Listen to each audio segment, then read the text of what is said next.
Since I've been in practice, I have been involved in a very, very large number of murder cases.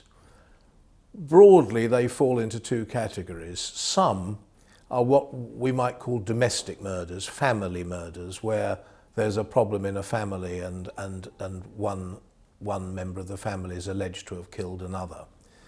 But the biggest murder cases, and the ones that I suspect are by far the most common, are murders where it is alleged that someone has been killed in the course of carrying out another crime. So, for example, if someone gets shot in the course of a robbery or a drug deal, something like that.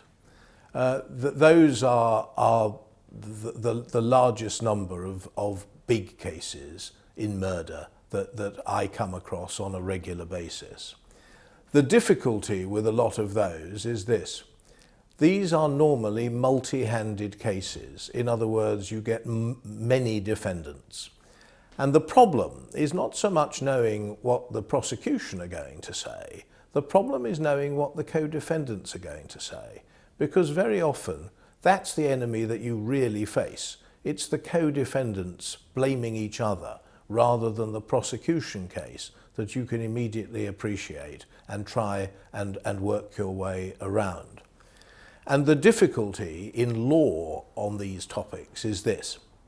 We have in England an area of law referred to as joint enterprise. And what that means is that one defendant can be responsible for a stabbing or a shooting or some other killing done not by him but by one of his co-defendants, if the jury are of the view that they were all in it together. And that can create tremendous unfairness. And we have to work very, very hard in joint enterprise cases to make sure that we get a just result.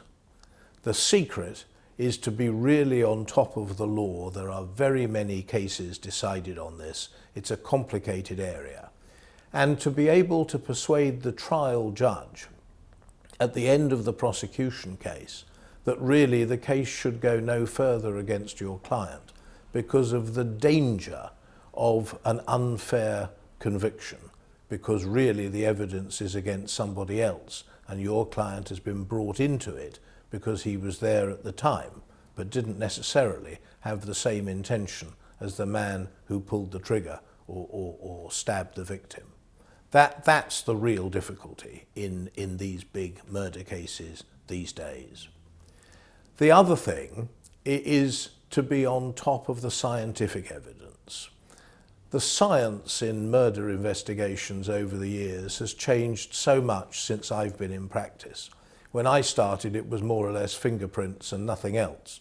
Now, with DNA, first in its early stages and gradually developing more and more sophisticated techniques, you really do have to keep on top of the scientific advances. They are considerable. And similarly, you have to keep on top of medical advances because very often you are calling or seeking advice from your own expert medical witnesses.